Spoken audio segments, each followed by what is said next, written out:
वफाकी हुकूमत का मौक़िफ़ तो आपने जान लिया। अब बताते हैं आपको कि सिंध हुकूमत इस पर क्या मौक़िफ़ रखती है। आपके लिए तहरीक तालिबान बयान दे रही है, आपके लिए इसराइल बयान दे रहा है, भारत से फंडिंग आप ले रहे हैं। ये हो क्या रहा है भाई? सिंध के सीनियर वजीर शर्जील इनाम मेमन ने मीडिया से गुफ्तगू की, तहरीक इंसाफ को आड़े हाथों लिया।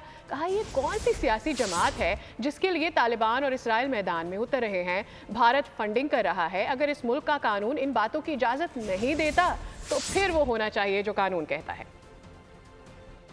एजेंडा निहायत ही खतरनाक एजेंडा है, पाकिस्तान के खिलाफ एजेंडा है। आपने वायलेंस को पॉलिटिक्स में मुतारिफ कराया। आप वायलेंस के जरिए आपने चाहा कि आप अपनी बात मनवाएं जो कि हुकूमत ने आपको नहीं करने दी। इस वाकये के फौरी तौर पर दूसरे सुबह को पहला स्टेटमेंट किसका आता है? तहरीक तालिबान पाकिस्तान का आता है स्टेटमेंट। पीटीआई की हिमायत में कभी इसराइल बयान देता है, तहरीक तालिबान आपके लिए बयान दे रहा है, इसराइल आपके लिए बयान दे रहा है, बाहर के ममालिक से आपके लिए खतो खिताबत आ रही है, इसराइल से फंडिंग आप ले रहे हो, भारत से फंडिंग आप ले रहे हो। तो ये हो क्या रहा है भाई? ये कौन सी पॉलिटिकल पार्टी, जो मुझे बताएं, उसको ये सारी इजाजत मौजूद है? सब्सक्राइब करें और बेल दबाएं ताकि कोई खबर रह न जाए।